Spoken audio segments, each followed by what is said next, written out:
Hello, नमस्कार साथियों। एक बार फिर स्वागत है आप लोगों का मेरे इस यूट्यूब चैनल में। तो आज का पहला प्रश्न है साथियों कि हिमाचल प्रदेश में स्थित दर्रा है नाथुला, सिपकिला, जोजिला या जेलपला। तो इसका सही उत्तर होगा साथियों कि हिमाचल प्रदेश में स्थित दर्रा जो है वो सिपकिला है। एक नंबर प्रश्न का सही उत्तर होगा ऑप्शन नंबर बी, सिपकिला। चलते हैं प्रश्न नंबर 2 की ओर। प्रश्न नंबर 2 कह रहा है साथियों कि नाथुला दर्रा स्थित है सिक्किम में, अरुणाचल प्रदेश में, जम्मू कश्मीर में या हिमाचल प्रदेश में। तो इस प्रश्न का सही उत्तर है कि नाथुला दर्रा जो है वह सिक्किम राज्य में स्थित है। ऑप्शन नंबर ए प्रश्न नंबर 2 का सही उत्तर होगा। सिक्किम की राजधानी साथियों गैंगटोक है। इसे भी आप लोग ज़रूर याद रखेंगे क्योंकि इसी तरह के ही प्रश्न आप लोगों को आपके एग्ज़ाम में देखने को ज़रूर मिलेगा। अगला प्रश्न है प्रश्न नंबर 3। प्रश्न नंबर 3 कह रहा है बनिहाल दर्रा किस श्रेणी में स्थित है? काराकोरम श्रेणी, लद्दाख श्रेणी, पीर पंजाल श्रेणी या इनमें से कोई नहीं। तो प्रश्न नंबर 3 का सही उत्तर है कि बनिहाल दर्रा जो है वह पीर पंजाल श्रेणी में स्थित है।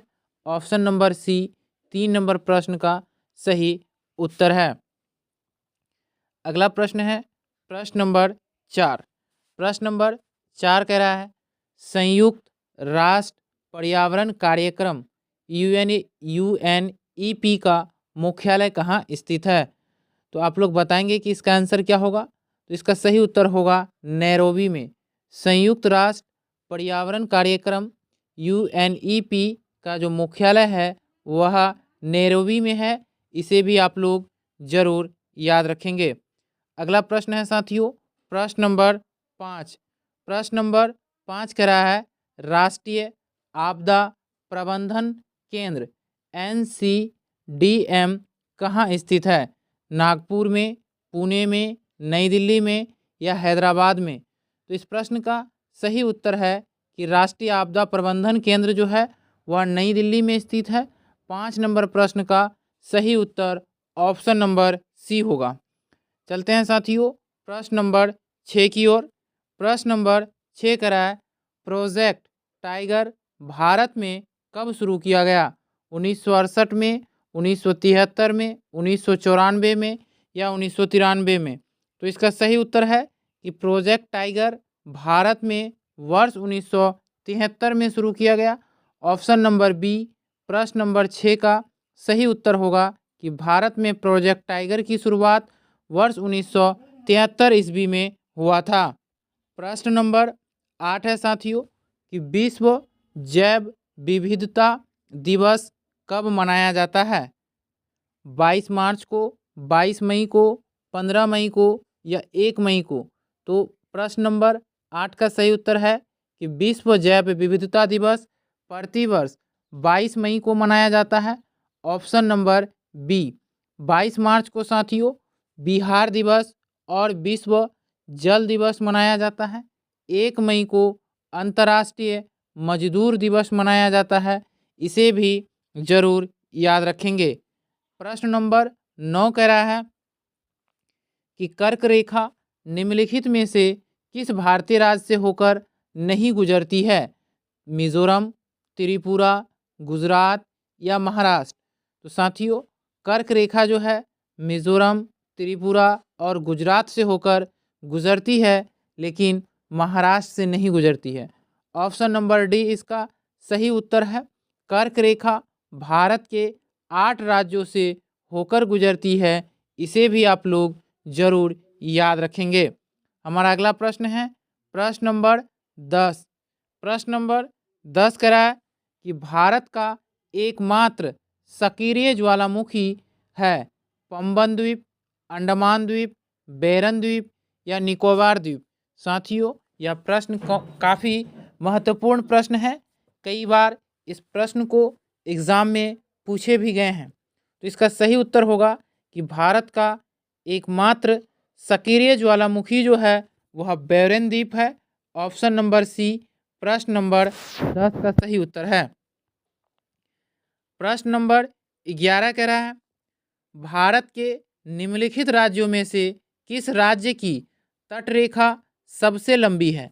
पश्चिम बंगाल की, कर्नाटक, उड़ीसा या तमिलनाडु? तो इसका सही उत्तर है साथियों कि निम्नलिखित में से सबसे अधिक लंबी तटरेखा वाला राज्य जो है वह तमिलनाडु है।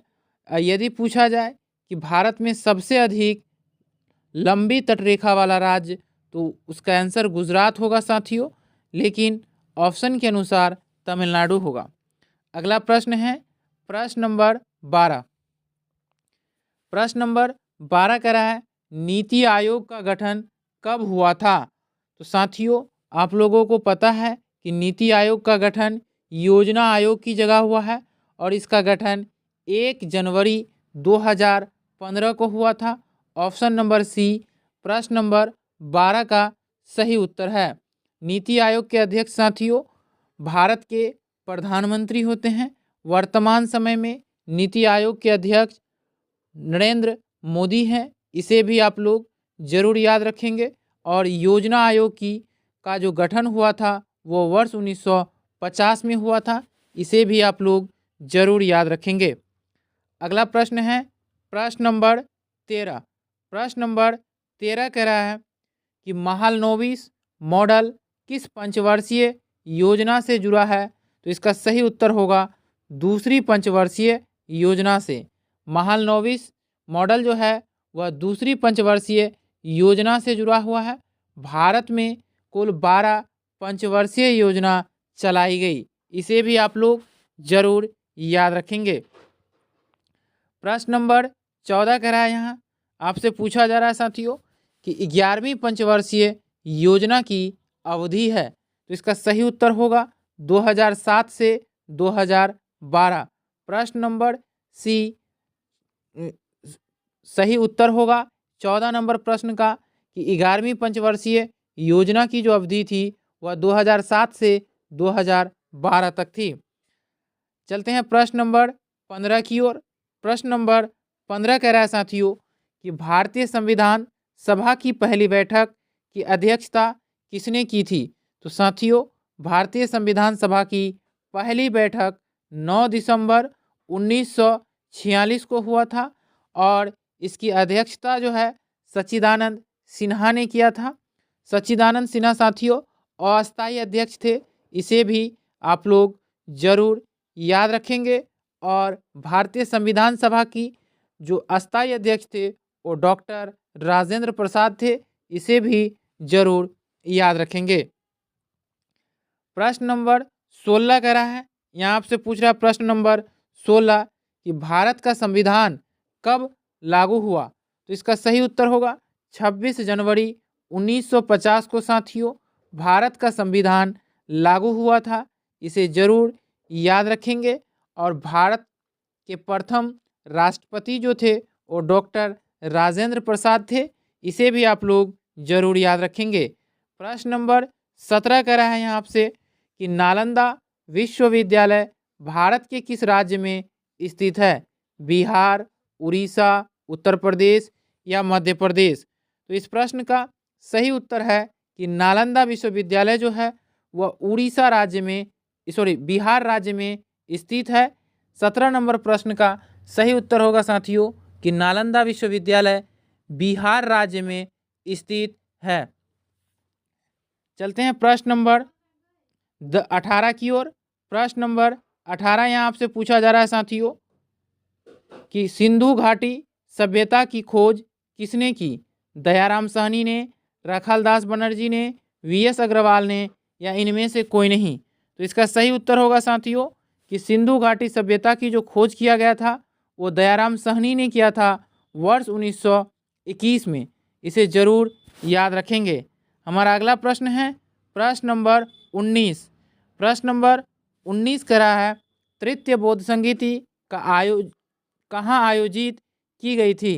कौशाम्बी में, पाटलिपुत्र में, कश्मीर में या राजगृह में? तो इसका सही उत्तर होगा साथियों कि तृतीय बौद्ध संगीति जो आयोजित किया गया था वह पाटलिपुत्र में किया गया था। ऑप्शन नंबर बी इसका सही उत्तर है। और उस समय जो है अशोक का शासनकाल था, इसे भी ध्यान रखेंगे साथियों, क्योंकि कभी कभी संबंधित राजा भी पूछा जाता है। तो इसका सही उत्तर होगा कि तृतीय बौद्ध संगीति पाटलिपुत्र में आयोजित हुआ था और उस समय अशोक शासक थे जो मौर्य वंश के शासक थे।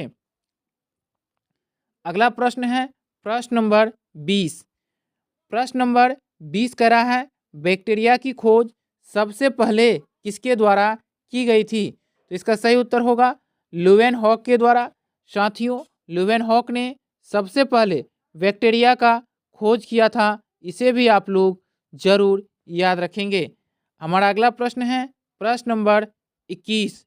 प्रश्न नंबर 21 कह रहा है दही का खट्टापन किसकी उपस्थिति के कारण होता है? Lactic acid, citric acid, acetic acid या इनमें से कोई नहीं? तो इस प्रश्न का सही उत्तर है कि दही का खट्टापन जो है वह लैक्टिक एसिड के कारण होता है। ऑप्शन नंबर ए प्रश्न नंबर 21 का सही उत्तर है।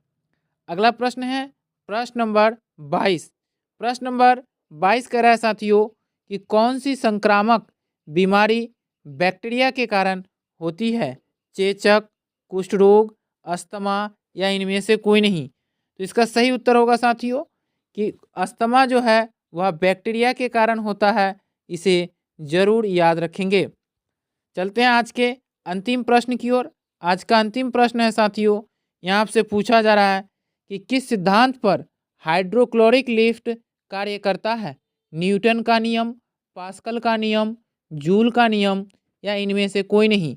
तो प्रश्न नंबर 23 का सही उत्तर होगा कि हाइड्रोक्लोरिक लिफ्ट जो है वह पास्कल का नियम पे कार्य करता है। ऑप्शन नंबर बी इसका सही उत्तर होगा। तो धन्यवाद साथियों, फिर मिलते हैं अगले वीडियो में, तब तक के लिए जय हिंद।